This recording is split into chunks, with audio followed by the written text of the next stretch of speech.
Hello everyone. So Angel One का stock आज almost 15% से करेक्ट हुआ है। 15% का फॉल आया है स्टॉक के अंदर।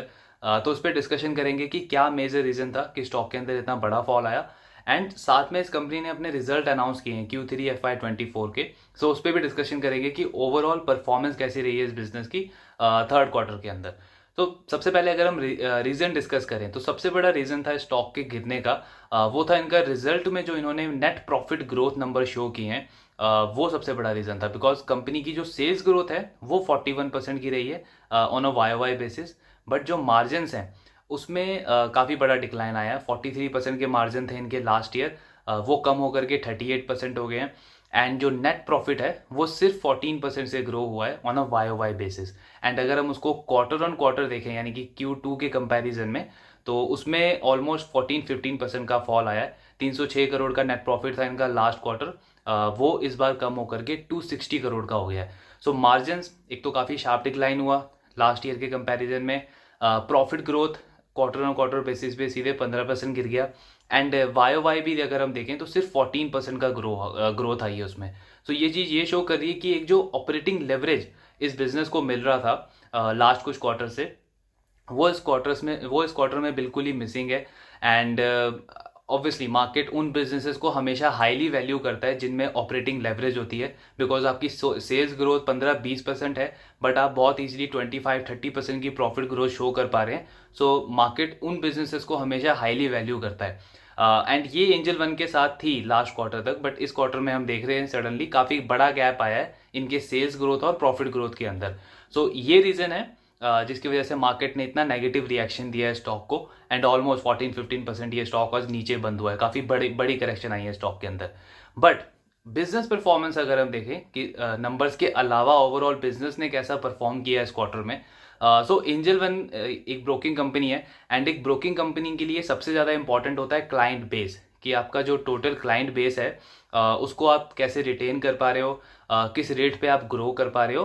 बिकॉज उसकी जो ग्रोथ रेट है वो ये शो करती है कि आपका जो फ्यूचर रेवेन्यू होगा या जो फ्यूचर इनकम होगी उस बिजनेस की, उसमें सस्टेनेबिलिटी कितनी रहेगी, क्योंकि ब्रोकिंग इनहेरेंटली एक जो है वो सिक्लिकल बिजनेस है।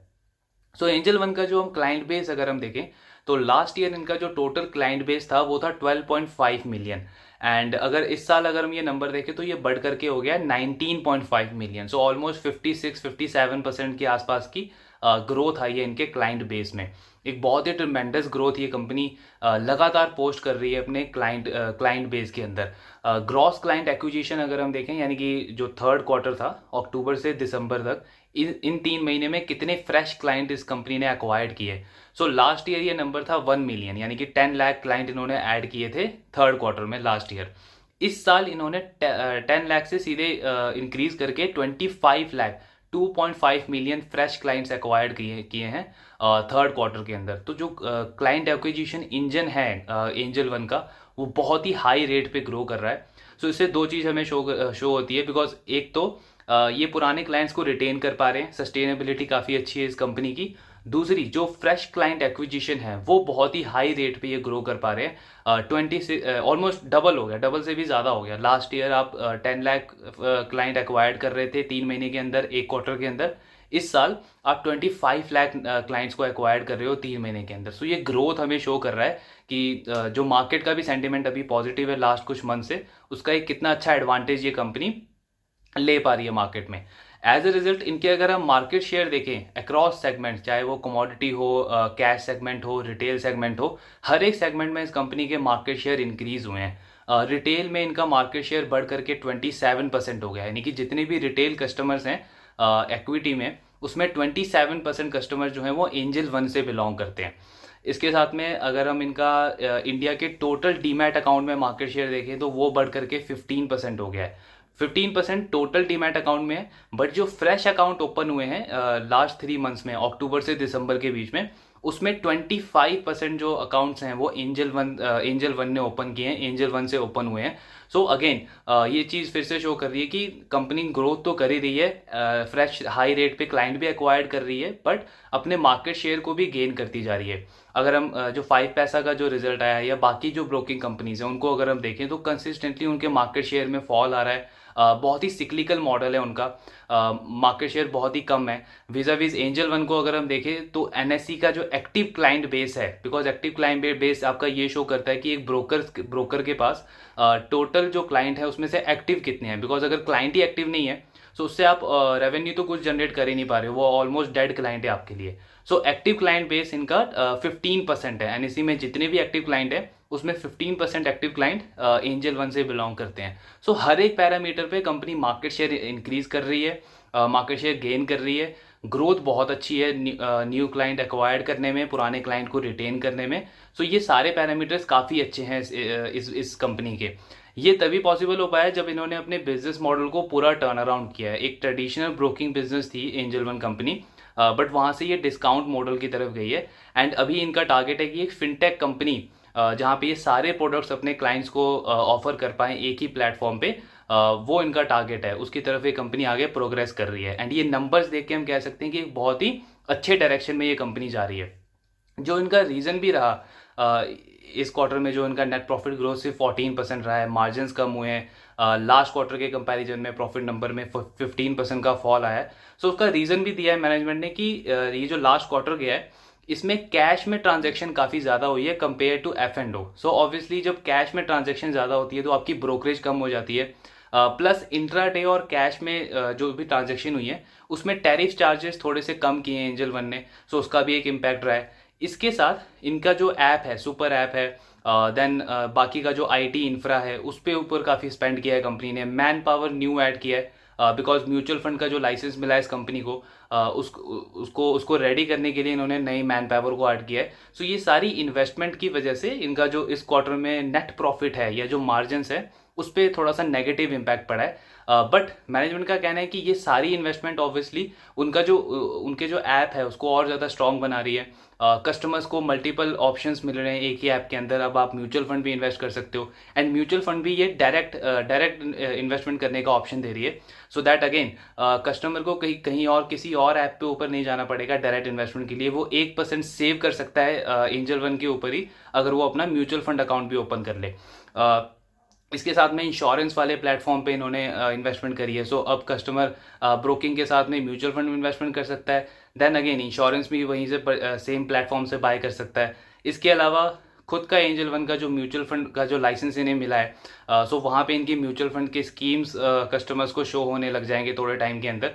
तो सेम कस्टमर जो इनका ब्रोकिंग कस्टमर है वो इनका म्यूचुअल फंड का कस्टमर बन जाएगा, वो इनका इंश्योरेंस का कस्टमर बन जाएगा। लैंडिंग प्रोडक्ट्स के ऊपर कंपनी काफ़ी ज़्यादा इन्वेस्टमेंट कर रही है, बैंक से एनबीएफसीज के साथ इनका टाई अप चल रहा है। सो वहाँ पे कंज्यूमर लैंडिंग के ऊपर कंपनी का फोकस है कि पर्सनल लोन हो या कंज्यूमर लोन हो, वो ये अपने कस्टमर्स को प्रोवाइड करेंगे, बिकॉज उनका डेटा, सारा डेटा सब कुछ इनके पास ऑलरेडी अवेलेबल है इतने सालों से।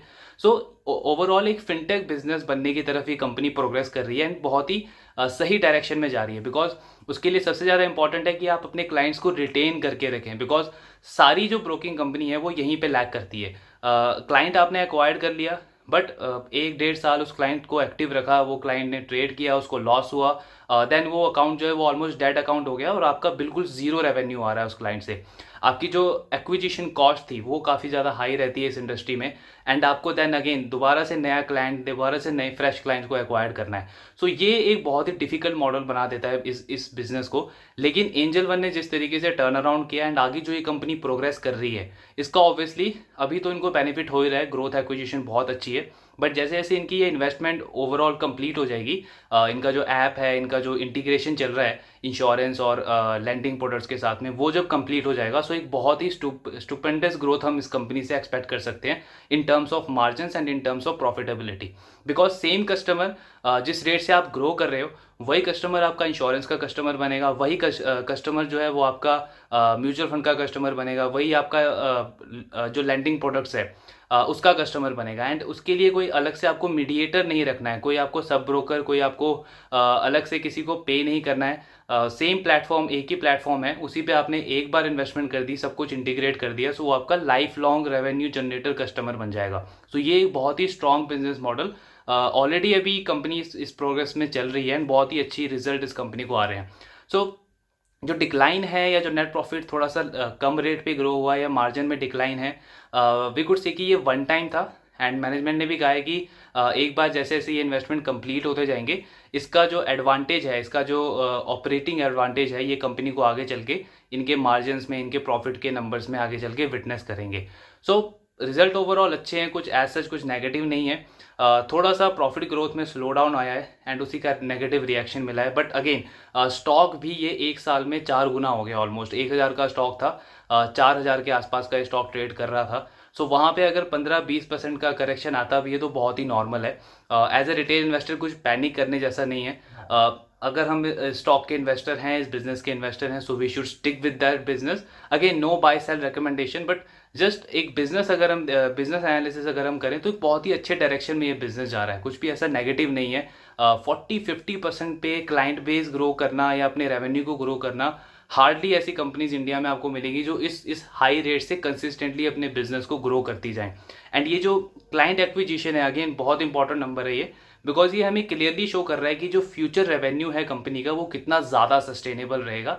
अपने क्लाइंट को रिटेन कर पाना ब्रोकिंग इंडस्ट्री में एक बहुत बड़ा कॉम्पिटिटिव एडवांटेज होता है, बिकॉज 90% ब्रोकर जो हैं उनकी सबसे बड़ी प्रॉब्लम ही यही होती है कि आज आपने इस महीने कुछ क्लाइंट्स को एक्वायर्ड किया, अगले महीने उसमें से 50% क्लाइंट डेड हो जाते हैं, देन अगले महीने आपको वापस से सेम एफर्ट्स लगाने हैं क्लाइंट्स को एक्वायर्ड करने के लिए।